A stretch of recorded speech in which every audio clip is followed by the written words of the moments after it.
seen the questions before. We are live now. Are we? 5, Right. 4, 3, 2, 1. Good afternoon. We're here live, well, we were live at Salford Lads Club. Sadly, due to technical hitches, Kyle's drunk, and the show will go ahead. And first, before we start, I'd like to thank a few people who've wished us well. We've had no death threats yet. In no particular order, it's Ali Kazim, Mark and Mary and Richard Jennings, David Hill, the fragrant Kath McHugh, Anthony Lord, and Lynn Cullen and Griffiths. So let's carry on with the motley. I'm joined by Les Holmes, project manager at Salford Lads Club, and Chris, the volunteer, a man who always makes me laugh. Les, how long have you been at the club? About since 2002, it's like 23 years. You're getting used to it? From the first day I came in, I thought it was an amazing place and I wanted to stay and hope to save it. You must have seen some changes in that time, though. Yeah, incredible, I think. I think in terms of, we now get a lot more community and the building has been absolutely transformed during that time. And we now get thousands of visitors, so that didn't happen a long time ago when I first came. Are you responsible for the Smiths Room and the Heritage Room? Yeah, I came up with the idea for the Smiths Room and the Wall of Names and things. So, yeah, I mean, I don't work with young people, so my skills are in arts, really. And I've managed to bring other people in to help me do those things. I was really impressed with the Heritage Room. You've got the names of everyone who's been a member since 1903, something like that. Yeah. Well, the first ones, when it opened in 1903, obviously it was for working lads, and some of them, when they joined, were already 21. So they'd been waiting for years for this kind of place to open. And 600 boys wanted to join on the first night. So it was absolutely amazingly important and popular. I think it's incredible how the records have been saved. Yeah, I mean, the people who set the place up, there was somebody from every mill around this area. They were on the board there. And so they had systems for making it operate. And it wasn't educational, it was more like business and work. So that card system where they tried to find these kids better jobs, and they could also use this place for education and for sports and music and everything. But the card system is a really crucial bit. And the first day I came in, Brian Bald, who's still here today, he showed me around and he showed me the secretary's office next door. And there was this old shirt cupboard, and all those cards were in there. And I think of the whole building, those stood out to me as being the most remarkable. And I just thought, I've never seen anything like that. And the fact that they're still here, you know, and nothing's been thrown away, and that was the importance of this place. It was truly incredible. Have you had visitors from abroad or from England who parents, fathers, grandparents were members and you managed to track them down? Yeah, if we think about where people went to from places like Salford, a lot of people went to Australia, to Canada, South Africa, all places that were part of the original Commonwealth, I suppose, originally. And I get emails from people in New Zealand and Canada saying, I think my great-granddad might have come here, it might have been a boxer here, for instance. It might have been somebody who died in World War I. You know, some really amazing stories, and people, they want to trace their histories, and that's become a really, really important resource for the city, I think. Yeah. Christopher, young man, you're not being neglected. No, it's all right. I know. I always enjoy listening to Leslie talk about the club. His knowledge is phenomenal. You know. You're a volunteer. What does that entail? Well, we have different volunteers that carry out different tasks at the club. And when anybody ever asks me, what do you do at the club? My answer is always the same. I do whatever they ask me to do. So in my particular case, I'll help Leslie with the heritage side of things. I'll show visitors around. I volunteer on the open days. I'm here when we have events. I've done a little bit of MCing work on the stage myself, you know, before acts have come on. And I've also done, a little bit of helping out, a bit of mentoring, you might call it, with some of the older teenage lads as well. So it's for me, particularly, it's a very varied role. But when people come here to volunteer, they can choose to do maybe one particular thing and stick with that. There's lots of opportunity. I know we're not recruiting for volunteers on this, so I don't know whether we are or not. But if we were, then there's lots of different. Welcome. Yeah, lots of different things you can do at the club. But me, I do pretty much anything they ask me to. Is it every Wednesday you work? I do Wednesdays. I don't do Saturdays any longer because we have a lot of other volunteers that are here on a Saturday. But I also come in between times if Leslie's got Special events. special events, Yeah. special groups coming, special tours. I really enjoy that. I enjoy doing the heritage tours and the history tours. I really get a lot out of that personally. I saw you steal the show at the Clinton Baptiste Oh, event. thank you. Yeah. Gave it a go. Yeah. You're very impressed by Thank that. you very much. Yes. Get back to the visitors to the club. I think it was Mark Martin was telling me that they have visitors from Peru. Well, I've actually seen them. Peru, North America, Spain. You know, well, we all know the reason for the Stephen photograph, isn't it, Stephen's? The iconic photograph. Yeah, I mean, I think if that photograph has actually saved the club. Yeah. And it's the one thing where it put this club on the map in terms of music and culture. And that's actually grown. Instead of it like being one image of one album that then got a declining audience over time, it's actually kind of continued to increase. And we get a lot of teenagers, young teenagers coming now, who've discovered the Smiths and Morrissey. And Second, that is third phenomenal. generations. And, you know, I mean, last year we had people from 73 countries visit here, Right. which is unbelievable. Yeah. And we will meet every week. Every time we open the doors, there'll be somebody from Italy, there'll be from Peru, Indonesia. It's just incredible. And they buy merchandise. Yeah, and they buy merchandise, and it's really important revenue for the club. A win-win then, isn't it, really? You've had famous visitors here, haven't you? You know, David Cameron. Infamous visitors, you mean? No, Well, I was trying to word that politely, actually, yeah. yeah, a lot of people. I mean, We tried to stop him, but we failed. Yeah. Johnny Marr actually barred him from listening Yeah. to the Smiths, didn't he? Yes. he sent me. It's a wise decision. I showed him round. It was part of a tour organised by the city, really. And 2 weeks later, I got a big envelope in the post, and it was a giant photograph of David Cameron outside. Oh, on your bedside And I cabinet. think we decided, I don't think that's a bit too big for the Smiths room. So we shrunk him down to the size of a postage stamp, and he's next to Ben Laden and the Chief of Police of Manchester. We've got, it's just called Unwanted Guest Spot. Yeah. Have the Smiths ever actually, and I saw Mike Joyce here the other week. Has Morrissey or Marr been into the club? No, I mean, when I came here in 2002, Mike Joyce and Andy Rourke came along, and Craig Gannon, who was in the Smiths. Yeah, Salford lad. So Morrissey and Marr, we've not, obviously they're part of the ways, you know, back in the day there. But Morrissey's been a very big supporter from the word go, and you know he's given this club an amazing amount of support, And money. and he also knows how many fans come. Yeah. So that's really incredible that he's kept in touch there. And yeah, so Mike Joyce and Andy Rourke rehearsed here with Craig Gannon for about 3 years as well, with the Vinnie Peculiar band. Yeah. And Bonehead from Oasis was also in that. So they were a very, very important part of the club at that point. So what forthcoming events, Smiths related? We was talking to Ben earlier on from Bees and Wax, is it? Wax and Bees. Wax and Bees, close. Tell us about the event on Sunday then. Well, Morris has got a new album out, and there's a lot of listening parties going on. I think there's about 60 going on all over the world and things. And one of them's coming here, so it's great to have one in this original venue here. And that's going to happen 2 o'clock, 4 o'clock, and 7 o'clock on Sunday. So that'd be really good if we could get a lot of fans coming to that. Yeah. And again, you know, they come inside the building, they go in the Smiths room, and you know, we've got more supporters. I mean, obviously, we're now talking about 40 years since the album came out this year. So, Wow. the kind of anniversary of that in June is a really important event for us.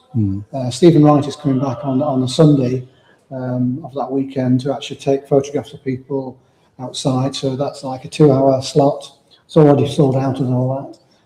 And we'll have exhibitions here. It should be an amazing weekend. That should bring an amazing amount of people. Morris is also playing Manchester on the 7th of June. So, you know, great stuff. You know, Rumours of him appearing here are just that. we've not heard of anything. You know. Yeah, a lot of rumours here. Yeah. Well, He's got an open invite. If everyone wants to come, he's Yeah. more than welcome. Yeah. Yeah, absolutely. It's one other thing. Yesterday we were on the roof, didn't we? We did. We weren't stealing the lead. That's the Holy Name Church one, isn't it? We nicked Yeah, it from. yeah. Tell us about the roof and the Well, about I mean, the ongoing Chris costs. has been up there this morning as well. Yeah, So it's Chris, amazing. what did you feel about I thought it was absolutely amazing. I mean, I was quite overwhelmed with it, really. We've got this grant from Historic England, and it's just under £500,000, which is an incredible amount of money. But realistically, on a building of this age and the complex issues involved with the building, the nature of its construction and age, a lot that money is going to just be absorbed into refurbishing roof areas and making the building sound. But personally, for me, I went up this morning with Leslie. It's the first time I've been up there. For example, the dome, the iconic dome on the top of the building at the front there. I mean, I'll be 60 in June. That's the bit where you say you don't look it, Chris. But so I've been looking at it all my life. So to get up there and get up close and personal with it and see the history of it, because Bob, who's up there, the main guy who's doing the lead work, he strips it down to the original timber. And the names of some of the joiners that worked up there on the roof, they've written the names on it and everything. 1903. 1903, yeah. So to see that, I mean, you know, everybody's different, but for me, it was quite a powerful feeling, you know, to be involved in that, and also to see it close up, the refurbishment work that is being doing that will secure the building, hopefully for another 120 years. It's a complex building; it needs a lot of maintenance. But yeah, it's great. Being up on the roof is great. Yeah, and if you look, I mean, obviously everybody knows we're in Salford. We're proud that we're Salford and not Manchester. But when you're on the roof, you can look down Coronation Street and you can see the glass and steel that's slowly encroaching, and you can feel the money getting nearer. And I don't know what that does to the local community with the passage of time. So, for me personally, that's a little bit depressing, I suppose, seeing that encroachment, because you know some people, local people, kids, you know, obviously we're a youth organisation. You can understand why they do feel disenfranchised and disconnected from what might be coming. Gentrification. Yeah. But it's remarkable as well, because we often ignore these buildings, don't we? We see them and they're there, and they're just this brick and terracotta. But when you're up there at the level of it, you see the craftsmanship. It's absolutely it is incredible. fabulous. Yeah, the workmanship is and the detail, the level of detail. Like I say, you know, I've been looking at it literally all my life, and to get close to that detail, the terracotta work, the different ways that they constructed the arches over the windows in the boxing gym and so on. It's really, really special. Henry Lloyd. Henry Lloyd, he was the architect. When you're up there on the corner of Coronation Street, you look across and you can see the Maxwell building at Salford University, designed by Henry Lloyd. So it's actually across there in the same materials. I mean, I think the thing about this project is we've got this amazing archives here. It's a fabulous building. Everything's original, and getting that roof sorted and getting all those bits, so it makes the building safer. And it makes everything. It preserves the inside as well. So all of the work is actually physically on the outside at the top. It's a really important grant for us to get, and we're absolutely thrilled to bits with being an important historic monument in this country. So it really is, the future comes from that, being safe and sound. Another 100 years. Yeah. Good. That's what we want. The progress they're making is really good, isn't it? Yeah. You know, today's pretty mild. Well, I wasn't here yesterday, but Leslie was, and he went on the roof yesterday. It was blowing a gale. You know, they're still up there working. I was up there. You was up there as well. Pictures being blown off the scaffolding. We're talking. Rumours of me nicking the lead were just that. No, it wasn't. So, any concerts coming up that we should know about? Or is it all hush hush? I think we're looking at things in June. I think we're looking at things, so that should be good. Yeah. Right. So You can hire us. You know, if it's I say to people, if it's safe and legal, you can hire us. You know, you can put your own event on in the concert hall, historic Edwardian concert hall we've got here, where we can set 200 people standing, 180 people seated. You've been to events here yourself, you know, in recent times. I've done a talk there. Yeah, Clinton Baptiste, John Cooper Clarke. You know, we've had some great people perform here, and we're open to anybody that wants to put something on. As I say, if it's safe and so you can actually hire the room and put a gig on yourself. Yeah, you can hire us as a venue. Yeah. Well, most of the youth work is going on in the evenings. Yeah. So there's a lot of times when the building is available. Obviously, we have the 2 open days, Wednesday and Saturday, 11 till 2. People are coming along, and we're in this room here, which was originally a classroom going back to 1903, then became a billiards room. And we've gone back to the original structure of this. We've opened up an archway over there. Yeah. And it's just great, to have this. This was work from Youth Investment Fund, so we've got money coming in from Historic England, Youth Investment. It's really good that we've got all those kind of things. And we are in a, for people coming, walk down Coronation Street and come in Salford Lads Club. 2 final questions I've been told to ask you. It's not just the Lads Club. It's not exclusive lads, is it? No, I mean, the actual building is Salford Lads Club. That's the kind of address, that's the physical building. But the charity inside is Salford Lads and Girls Club. I mean, people think, oh, why is it called Lads? But there was a girls' club at the bottom of the street. That's right. And we know from people know about the history of the city, it was heavily bombed around here in the war because it was the docks estate. And the girls' club took a direct hit and was destroyed. So all the evidence of that, there's still space there, as we know. Yeah. Did the I think speak we did a talk show there? down there. We did, yeah. But in terms of the actual charity itself, it is for, and it has been since 1996. The final question. Can you still get married in the Smiths room? And is it a legal marriage? Is that a proposal? I was building up to that, Chris, and I usually shattered in my illusions now. Yeah, we've had 4 weddings in the past couple of years in the Smiths room. It's for 30 people, and we get the Salford registrars coming down for that. So yeah, we've got one in 2 weeks' time. Right. So yeah, amazing. And you need 2 people who love the Smiths. That's It would help, I thought. It would have helped, yeah. We're a licensed wedding venue, yeah. Yeah. So, Right. So you can have your wedding geared as well? But it's not only the Smiths room, you can get married in the concert hall Yeah. and the senior games room. So there's 4 spaces which are legally part of the kind of ceremony in Salford. A room available for brawls? boxing gym, yeah. Well, if they fall out at the reception, get them in the boxing gym, straight in the ring, away they go. Get out the middleman.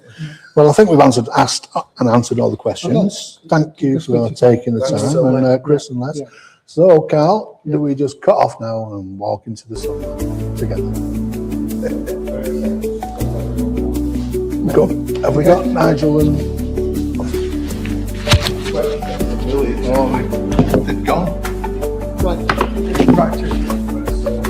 No, stop that. I know, but they can sit there. I'll talk. Come on, quick. Yes, straight now. Just get on.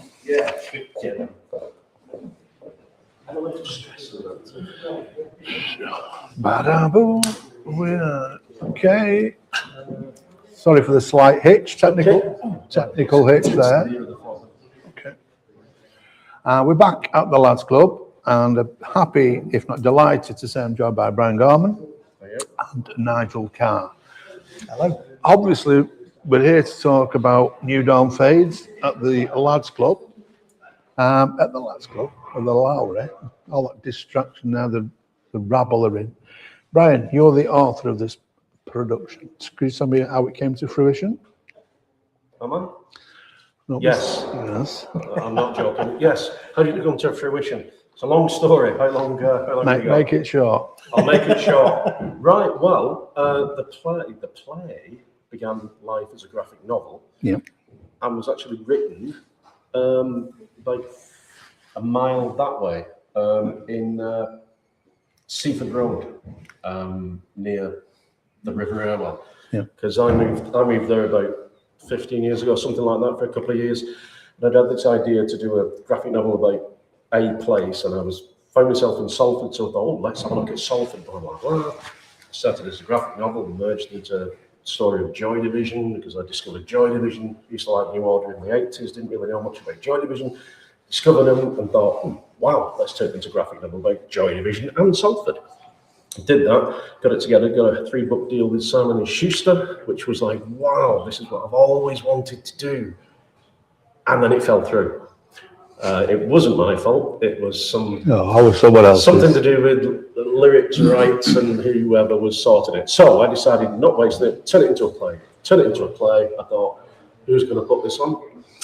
Mates of mine, Gareth Kavanagh at the Las Olgore, used to put on all kinds of first-time plays upstairs. Tiny room, 30 people. So we put it on there on Ian Curtis's birthday. That was the debut, 15th of July, 2000. 2013, and it was jammed. John Robb was there, Nigel's friend.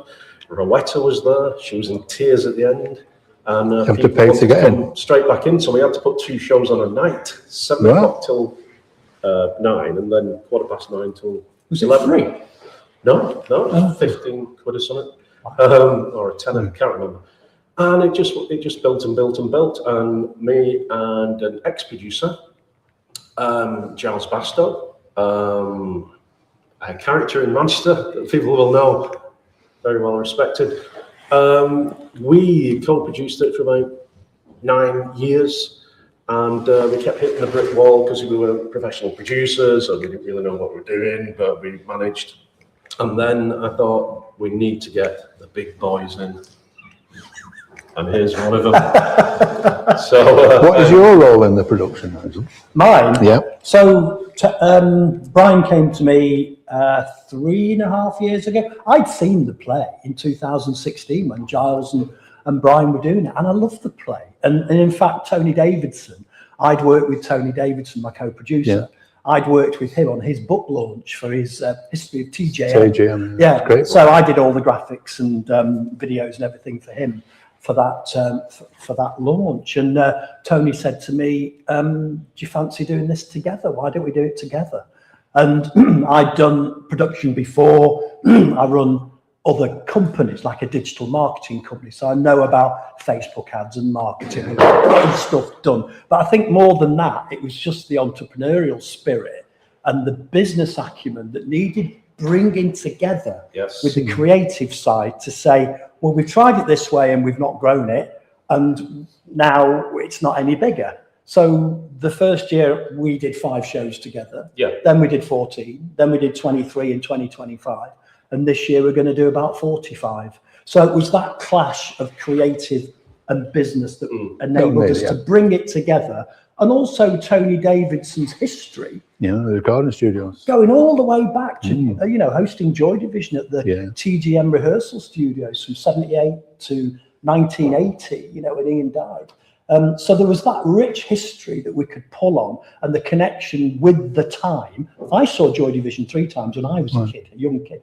And they were my favourite band. So those things all came together to say, right, okay, well, we'll pool our resources, me and Tony, we'll put equal amounts of money in, and boom, it all started to happen. But it was very professionally done, wasn't it? Yes, well, that's the thing. When you've got the artistic people like me and Giles, where Giles was in the play playing Rob Gretton, I was co-producing and I'd written it. When you've got the artistic people who are trying to do the business side as well, sometimes it doesn't really work. You need somebody a little bit separate, and somebody who knows facts and figures and is quite responsible. And so Nigel seemed the perfect fit, and he loved the play. We all got on really well. So him and Tony came in, and we had to start from absolute scratch 3 years ago, completely new cast. I'd never been in the play before then. I just authored it, and I was virtually press gang to be in it by our new director. That was me. Well, you probably got the director to do your dirty work, and I thought, I don't really want to be in it. I have to travel from Chester. Very shy, I'm isn't too it? lazy. But so I thought, let's give it a go. So we just Let's did talk 5 about the shows. Lowry shows. That's what we're here for. The Lowry. Yeah. Right. Well, as I said, Times, dates. Well, we've done, we did the RNCM last year, and we've done the Bloomsbury in London, part of the run and everything else. And we have a new booking agent. It's actually Stuart Lee's booking agent, Dave Watford. And he's been absolutely sort of, he's transformed it from me doing absolutely everything, which was scouting around venues with Brian's help and calling him and everything else, to just doing all of that process yourself. Once you say, right, okay, well, it's actually too much for one person, and you say, right, Dave, you do that. So he took on that role, and he does it for lots of other people as well. And he said, right, well, okay, well, let's put a tour together for you. And that's what he's done for autumn, winter, September onwards. But he said, the Lowry are interested. How about you do at the Lowry? I said, well, when? Oh, yeah. Well, that is a dream. this spring. That is a Prestigious dream. And we're venue, like, isn't well, it? we've Yeah. never played Yeah. in Salford in all the 14, this will be the 14th, in the 14 years, we've never played in Salford. And of course, Hookie's from Langworthy, and Yeah, you know, Barney's from Broadwood. Yeah, Yeah. exactly. So it made perfect Have sense. they seen the The show? place set in Salford. you They know. haven't seen Hookie. Seal of approval. Unexpectedly, on the last night of the RNCM, I got a phone call from what's his name, Alvarez, Eve Alvarez, who plays in Hookie's band, and he said, "Nigel, is it okay if Hookie comes?"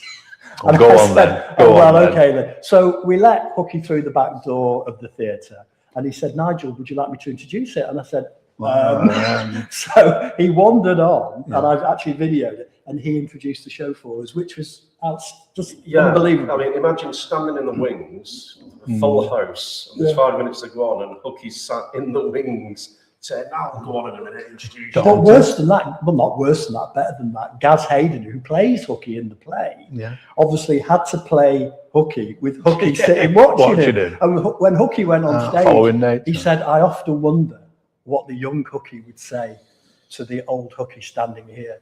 And ladies and gentlemen, new dawn fades. So it was just perfect, serendipitous.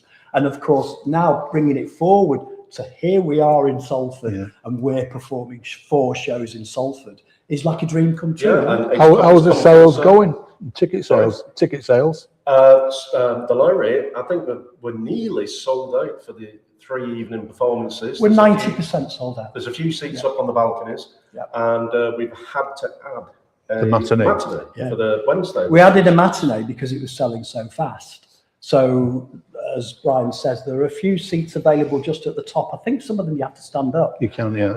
And I think those are just available. But yeah, we sold over 400 tickets per night, and probably about 60% of the matinee. But we've still got a few days to go. We'll see what happens. Yeah. Why do you think the enduring myth or image of Joy Division persists? Curtis's early It's a death? perfect storm, isn't it? It's like, the Beatles got together, those 4 individuals who just happened to be brilliant at what they did and happened to kind of have that chemistry. Joy Division, a little bit different, but Joy Division's music is virtually like the Beatles, brilliant. But you hear a Beatles songs, oh, that's very 60s, that's very early 70s. Like Joy Division, I think it's got this really mysterious, almost supernatural element to it, which really drew me to it. And then when I read Curtis's lyrics when I was doing the graphic novel, I thought, oh my God, what's he talking about? Multi-levels of things, alternate universe. It's the perfect combination though, because it's this very influential post-punk band. I was reading about Henry Rollins, and he was saying I saw that. that Unknown Pleasures is one of the best albums ever recorded, most influential, and it totally is. So you've got that perfect combination of an extremely underrated but influential post-punk band, and you've got that myth, you've got that legend of Ian Curtis who died at 23. 23, yeah. And it's just one of those things where it's the Jim Morrison, it's the Janis Joplin, 27 Club, Jimi Hendrix. When we lose these people, with Bowie, for me, when Bowie died, it's like part of me died. And I think a lot of people feel that way about Ian Curtis. Some retrospectively, some contemporaneously. They were there at the time. The kids are looking back. It's that myth and the legend that persists. And I think that's why the story is so strong and so bold. Well, I was going to say I'm looking forward to it, but I'm working next Wednesday. No! I am actually. Can I tell you my Joy Division story if I've not already told you? No. Okay. Well, Start trying to tell me all. a bit rich coming from him, isn't it? 1978, I was writing for a magazine called What's Doing, and it was mainly about pubs and things in Salford. And the landlady of the Swan pub said, I found some old photographs and bottles, etc. in the attic. Come and have a look at them, take photos. Yeah. And while we were up there was a band playing in the concert room below, thinking it was coming. And I wasn't impressed, wasn't at all. So I went to the bar, get a pint, and then 4 or 5 lads are there. And I knew Twinny was there, who will be at the old show. He's coming, next week. And Twinny said, this is the band, Flinny, what do you reckon? And I couldn't say the crap because I got beaten up. I said, oh, all right, what's your name? Warsaw. I thought, well, there you go. But we didn't have any film left in the camera. We'd have taken, with... Price of them prints. I know, it's... But you'll always have the memory. That's exactly it, all the memory. Recognised genius. I'm not impressed, to be And honest with you. having enough filming you can. But they started out as a punk band, they were thrashing around, Yeah. and they developed very, very quickly. They did all right for themselves, didn't they? Well, I don't think they made an awful lot of money at the time. I don't think they did, actually. No. The band on the night, do they play their own instruments? Well, they are all musicians. Hmm. So Gary, or Gaz, who plays Bernard Sumner, he is a very Plays proficient hockey. guitarist. Yeah. Oh, sorry. And then you've got Gaz Hayden, also called Gaz, who Okay. plays, is actually a guitarist in a sort of death metal band. And Jack McGarry is a real drummer. But, you know, when we cast it originally, Jamie, who played Bernard, he didn't play the guitar. So we set it out and we got all the tracks recorded by a tribute act called True Order. And then was Leon? Was that his name? Florentine. So he put it all together. We've since had it redone by Mike Bennett, so he's done a backing track for us as well. But no, so Josh sings live, and everything's done in sync, but the band isn't playing live. We shouldn't. But it gives the impression. Yeah, yeah. We shouldn't really give away too many secrets. No, because don't give it's it a away. theatre show. It's not It's a a tribute play. band. The Magic. Let's It's not go. a tribute band. It's not a jukebox musical. It is a play that has some live music in. The very first performances we did back in 2013 at the Lasso Gallery, there were no instruments and the songs were played on bongos live. Yes. Can't beat a bit of bongos, can you? That Yeah. was a brilliant idea by Neil Bell, the original director, and it worked. It was amazing. And then, as the years went by, we had two guitarists playing live, and then we had a drum kit. But it varies. It depends on how each director wants to do it. So effectively, there's always a live element to it. The songs are always sung live. Josh is a great singer, and he Yeah. projects really, really He does well. the Curtis well, doesn't he? And quite frankly, they could all play live, and If maybe required. we'll consider it for the autumn. But at the moment, they don't. So you know, Yeah. But that's I just- don't think, artistically, I don't think they should, because it's a play. it's a We're play. not trying to be a tribute band. Yeah. There's So some I great think- tribute bands, Transmission, Shadowplay, you know, Yeah, yeah. True Order. They're all great tribute bands. This isn't a tribute band. No. Yeah, it's a play. I remember at the Royal Northern, you had the original guitars and amps, didn't you? Well, guitar and amp. Will they be on show? So we've got a lot of original equipment. The Vox Phantom that you saw wasn't a Vox Phantom V6 Special, but we've got a version of the Vox Phantom V6 Special. We've got the foundation amp, the high watts, we've got the ARP Omni. We've got about 80% of original 1970s equipment, with one or two things being augmented. The Transcendent keyboard 2000, you know. So yeah, most of the equipment on stage is original 70s gear, including the guitars. So yeah. Really add to it, won't it? Yeah, no, absolutely. And Chris Hewitt has been Yeah, absolutely brilliant in putting the exhibition on for the last few years and providing all the equipment. He's providing some of it this year, but we're not having the exhibition going around because we found the cost of touring the actors and touring the exhibition Yeah, and everything yeah. else. Money, isn't it? It Yeah. got too much, especially up in Scotland and everywhere else. So we've had to take a view on that. But hats off to Chris, he's been amazing. After your Salford tour, 3 nights, where is it? You got a break then till September? Is So it? we've got a 6-month break, and then we pick up the tour in Perth, Inverness, Aberdeen and Paisley. Then we come down to Blackpool, and then we cover the rest of the country through September. On October, we're doing Northampton, Nottingham, Bradford, Middlesbrough, Barnstable. Blah, blah, blah. We end up Yeah. in Barnstable. Aberystwyth, Swansea, Aberystwyth, Swansea. We're All the big names. first Yeah. time in Wales. And we're first coming time in back to Scotland. Macclesfield as well. And we'll be doing the Will it be Blues. the same cast? It will hopefully be the same cast. Josh is very keen to reprise his role for the autumn. We don't know whether Brian's got the stamina to do Yeah, his yeah, role It looks a bit for peaky, autumn, doesn't it? winter. Is Nicholas Eccles still in it?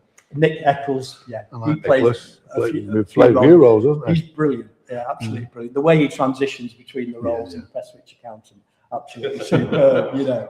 But no, I'd like to keep the team involved all together. We've got Lauren Greenwood, who plays Debbie. She's the director now. And Brian stepped back a little bit. But essentially, we've got the same show that we put on in October, and I hope to take that around the country for autumn. Brilliant. winter as well. I think we've captured everything. I'd just like to finish on by Brian has so kindly donated this. It's a page from your graphic novel of Joy Yeah. Division. That's from back in 20. Blimey, I think it started about 2010.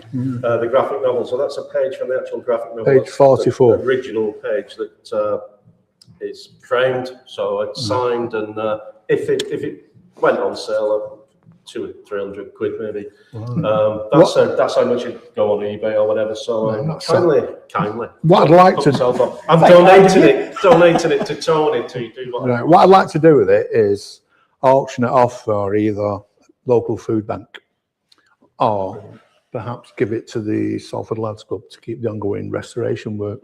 I would prefer a food bank, a bit more closer to my heart. Whichever you prefer, that's fine with me. Okay, so there's the print, now the original. Contact us Yeah, at Salford no prints Media, available, that's the original. Contact us on Salford Media with a decent bid. We'll present it to you, take photographs, and it's all for a good cause, so help It's out. the only one of its kind because it is original. Well, that's what originals are usually, aren't they? Well, right, I just want to say Yeah, one thank more. you to you, no. Tony, and I'm massively impressed by all the work that I see on Facebook of you doing the VIP parties, the old people's parties, and everything else. You deserve a medal, mate. I'll send it back, I don't believe in it. And one more mention, we're going to mention our good friend Karen McBride, photographer, not just music. She's been involved with us on the publicity side, produced some fantastic shots of last year's tour. She's launching her book the week after we're on at the Library. Is it the Yard, we'll be isn't down it? there at the Yard. The is it Yard, it's called, yeah. The Yard in Salford. Is it the 8th of March? Sunday, 8th of March. 8th of March. Good So we'll plug for you come off there. stage on the Wednesday, and a few of us will be there Good. to help launch Karen's book. Finally, if you've enjoyed this for some perverse reason, next week we've got a wonderful Matt Thick Richards on, and we've got another Tony Kinsella, Oh, both very, very Oh. funny man. So Tony tune Kinsella. into that, and it'll be a laugh a minute, guaranteed. So thanks for viewing in. Sorry about the technical itch, well beyond my control, and thanks for viewing. See you next week. Cheers, boys. Thank you. for some weird reason, I nearly went see Kyle. I don't know why. I think it's probably That'd go down well, wouldn't it? It's this guy with Tourette's, isn't it? I've been reading up about Oh it. yeah. You know, it's